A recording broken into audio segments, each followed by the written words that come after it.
Well, about 75% of couples trying to get pregnant are able to conceive within the first year. But for those who are not as lucky, it can be a very emotional time. And in tonight's Parenting and Pregnancy, sponsored by Women's Care, we talked to a fertility expert about why you shouldn't let your fears keep you from getting help.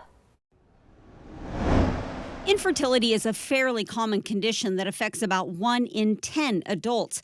Generally, 2/3 of the time, an infertile couple, a woman is having the difficulty, and about 1/3 of the time, a man is having that difficulty. Dr. Doug Austin is a reproductive endocrinologist at the Fertility Center of Oregon, and he says there are a number of reasons people can be infertile.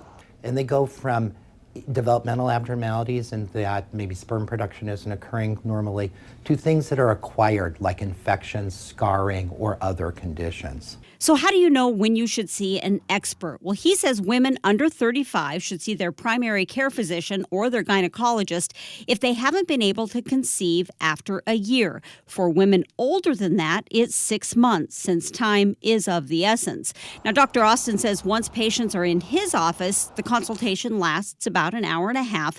He'll look at your medical history to try to determine what the problem might be and come up with a plan right away. Right now is one of the best times in the history of humans to have infertility, if you have to have infertility, and that the options are very available and are quite successful. He says these days there are medical and surgical options to improve fertility rates, including in vitro fertilization. We will stimulate egg production in a woman. We will remove those eggs from her body, fertilize them with partner sperm in the laboratory, and then transfer back those embryos. But he also says the older couples are, the harder it can be to conceive, which is why he wants to remind couples that fear of not being able to get pregnant shouldn't keep you from making an appointment. That's a perfectly reasonable fear.